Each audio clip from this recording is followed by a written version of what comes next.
The state of the world is making me want to die. Let's talk about it.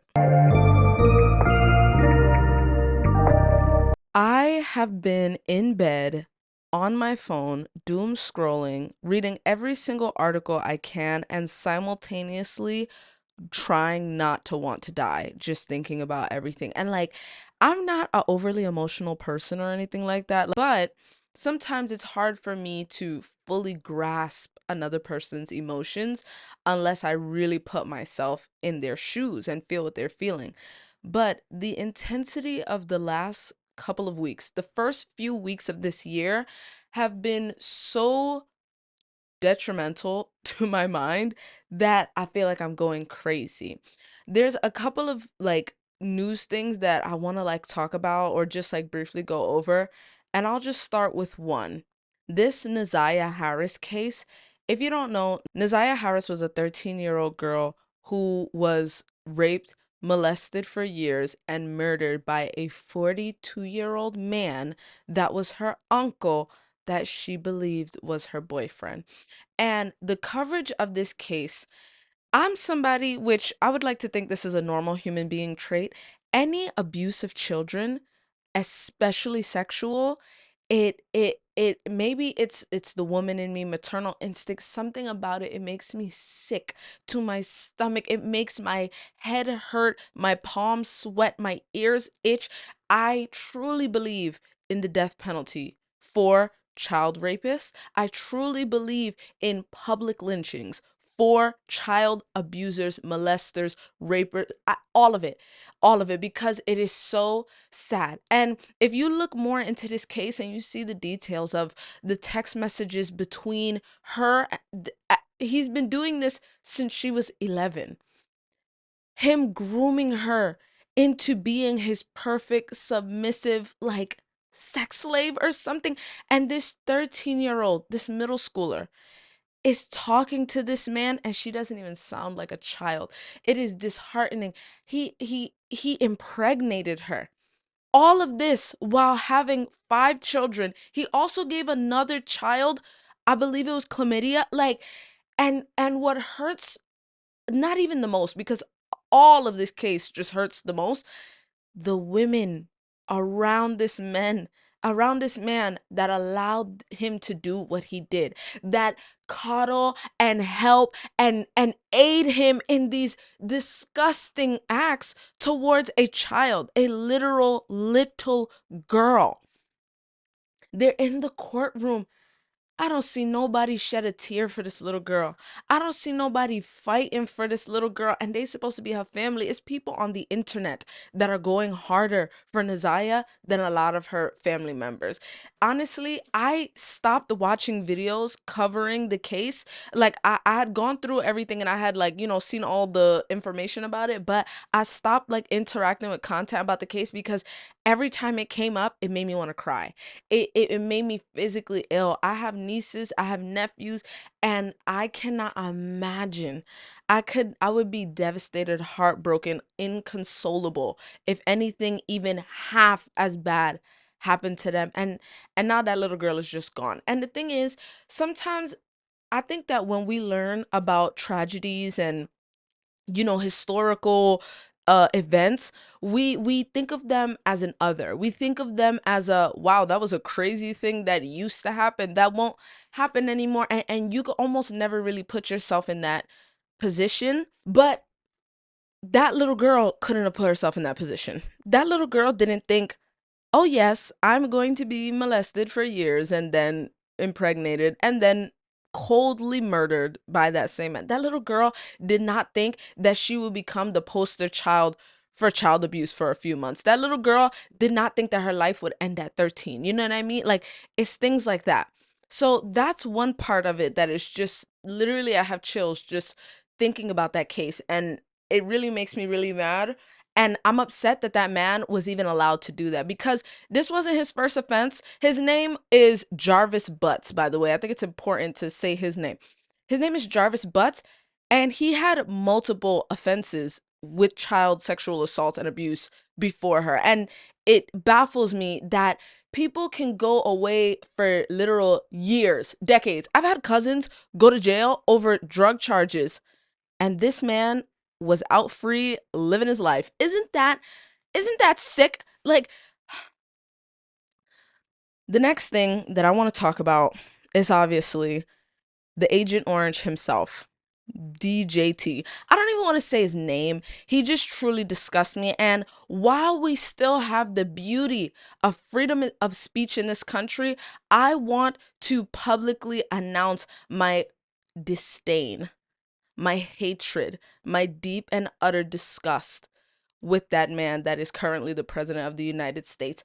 And and it's a disgust that is also laced with pity, because the people that truly believe in him, like, it makes my head hurt. The people that truly believe in him, the people that truly don't see who this man is for who he is, it it just it blows my mind. It blows my mind. And I'm not even trying to be disrespectful and just say that, like, oh my god, all these people are very stupid, but like, somebody could slap you in the face. Donald Trump could slap somebody across the face on national television, and MAGA supporters would turn around and ask what that person did to deserve it. Like, it's to that point. It's to that point. And then everything that he lies about, or the dangerous things that he tells the truth about, like being a dictator on day one, they downplay it, they disregard it, they say everyone's dramatic, they say it's not that serious, and he continues to push and push and push and push and push the button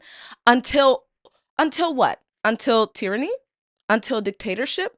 Until we're in Handmaid's Tale. And it's like, that sounds like fear mongering. That sounds dramatic. But that is how close the line is. Nobody has ever thought, oh my goodness, this person that's running for election, they're going to take over the entire.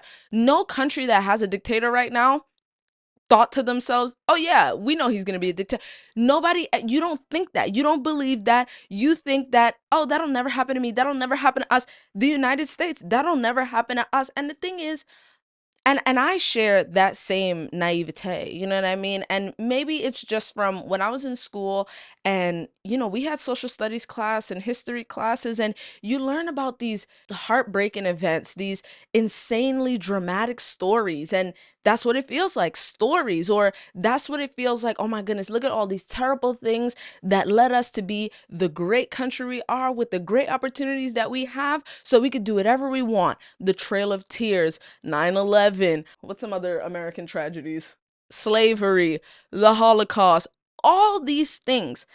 And all I could think to myself in the last couple of weeks, as more rights are being slowly stripped away, as more identities are being ostracized and things like that, all I could think to myself is, I did not want to be a part of history in that way. But neither did slaves. Neither did Holocaust victims. Neither did the immigrants who came to this country and were unfairly prosecuted. Like, nobody asked to be a martyr. Nobody asked to be a victim. Nobody asked to be a part of history in that way. And it's like, I feel like in school, at least in American school, we're taught all of these things, like, yes, it's in the past, it's great, and it's done. And you get the idea that this is the America that people died for. This is the America that people fought for, so that you could come here and you can do anything that you could put your mind to. You can dream any dream. You could become any kind of person, because in America, everyone is equal. And that's what it's supposed to be. But then again, I have always been of the belief, anything started on a poor foundation is destined to fall. And with slavery being the backbone of this country, we had to all assume that eventually that kind of ideology would come back. And it's just disheartening. And I know it's like naive to say, oh my God, I can't believe people are still so hateful. But it is truly that. They are so hateful, they are so bigoted, and they are so racist and so ignorant that they can't even fathom empathy, sympathy, understanding. And they can't understand it to the point they would put themselves in danger. They would put the entire country in danger just so they could say, we're number one. We're the best. We're better than you. We don't want any of those types of people in our. It's just It's a lot. It's taken me a long time to make this video just because I simply was too sad. And I also didn't want to put more negative energy into the public consciousness. But I think it is so important that we keep talking about these things, even if you get tired, because that's what they want. They want to keep posting these news articles, posting these shocking headlines, posting these terrible things so that you get so broken and so devastated that you become disinterested, that you check out, that you log out. And that is the opposite of what you need to do. You need to have your eyes and ears open and know exactly what's going on so you can be prepared for any case scenario. Any country I'm telling you, you can look up right now any country that has fallen victim to tyranny, dictatorship, any of that. You look at the warning signs and they'll get to sounding eerily similar. um it's just sad to me that it feels like, even again with the whole Donald Trump thing, when it was Donald Trump versus Kamala Harris, it really disturbed me how much hate there is for Black women, that they would equate her to him. And I'm here to tell you there's no equivalency there. They are not the same, not nearly, not even. And the people who have been thoroughly brainwashed to believe that, it's scary to me. It's scary to me. I don't know. I'm just like, at this point I really don't know what to do, and I feel like realistically, a lot of Americans these past few weeks have been, maybe for the first time in their lives, actively thinking about what it would mean to live somewhere else. I've thought about it in the past couple of weeks, especially with this like weird crackdown on immigration and whatever, illegal aliens. Also, and not even to be a, oh my god, sensitive woke liberal, it is insane that people are still using the term illegal alien. Like, that is actually, like, when you think about the way that words affect your perception of things, the way that words shape your viewpoint of the world, and the way that words have an effect on people, think about calling another human being an illegal alien. What? We are all on Earth. We're all on the same rock. We're all the same species. Alien is incorrect. And yes, there are literal terms for it. I can understand how they got from one to two. I can understand how the term illegal alien came. It's very dehumanizing. Like, to be honest with you, it's actually really weird. But along with the Donald Trump presidency, the next thing, just yesterday, there was a plane crash of a military jet and an American Airlines flight. And another punch to the gut in the news cycle. I saw that, and it's crazy because that happened yesterday and I literally got off of a flight yesterday, and I'm somebody who has very bad flying anxiety. I fly pretty frequently now just because of like random opportunities that I get. But I'm somebody who I am very, very, very, very anxious on planes when it comes to taking off and landing. It doesn't get easier. It's very scary to me, and I can't help the anxious thoughts that come to me. What if this wing breaks off right now? What if, also because I don't understand the mechanics and the science behind the way airplanes work. So in my head, this 1,000-pound box is gonna float off of the ground and successfully stay in the air. And mind you, every flight that I've been on has been successful. But for me, every time I get on it, it's a gamble and it's just scary to me. And so to see that plane literally so close to landing that those people definitely got service back. Like, they were right by the airport. And that jet to hit it and they explode and fall into the ocean, and all of those people died. It's disturbing, it's devastating, it's heartbreaking. It's literally every single thing. All the young people on that flight, not to say that old people deserve to die, but it's just like, it's heartbreaking. And then for the president of the United States to get on camera and blame the former president, blame DEI. Do you not know tact? Do you not know decorum? Do you not know, like, the American people need consoling. The American people need a leader who is empathetic and not, oh my God, like, there are things that I would love to say about that man, but I'm sure it would get me placed on Secret Service watch list. And I don't want to be on that. I want him gone. And it's so frustrating to me how not even easily dictatorship happens, but how stupidly. How stupidly. Because not only do I want Donald Trump out of office, I want every single person who bend to his whim at maybe the advantage of themselves, because I can't see any other reason why so many people who have publicly condemned this man and his actions would suddenly flip a switch and be on their hands and knees sucking away for this man. I just literally, it's just a lot. And when I think about all these things, all these weird policies being enacted, being rolled back, even trans people not being allowed to renew their license in either gender, I I think about my day to day, and I think about how can I just get online and make little TikTok videos?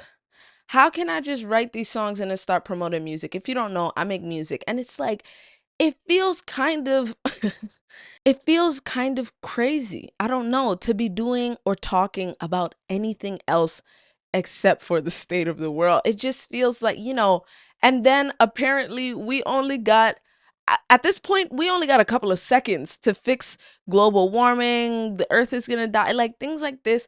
And I'm not trying to fearmonger. I'm not trying to I don't know. I don't know what the Republicans say. Liberal fear. Anyways, it's just some things are reality and it is okay to be worried. But it is never okay to lose faith. You have to keep fighting. You have to keep talking. You have to keep posting. You have to keep people's faith alive, because that is the only thing that allows people to fight back. That is the only thing that allows people to organize, to get together and make change. I don't know, guys. How are you guys feeling about the state of the world? Is it just me? Is it my for you pages on all these apps that is just like doom doom doom doom doom doom doom doom doom doom, the world is ending, everything is bad, doom doom doom doom doom, like anyways, y'all. I'll catch you on the next one.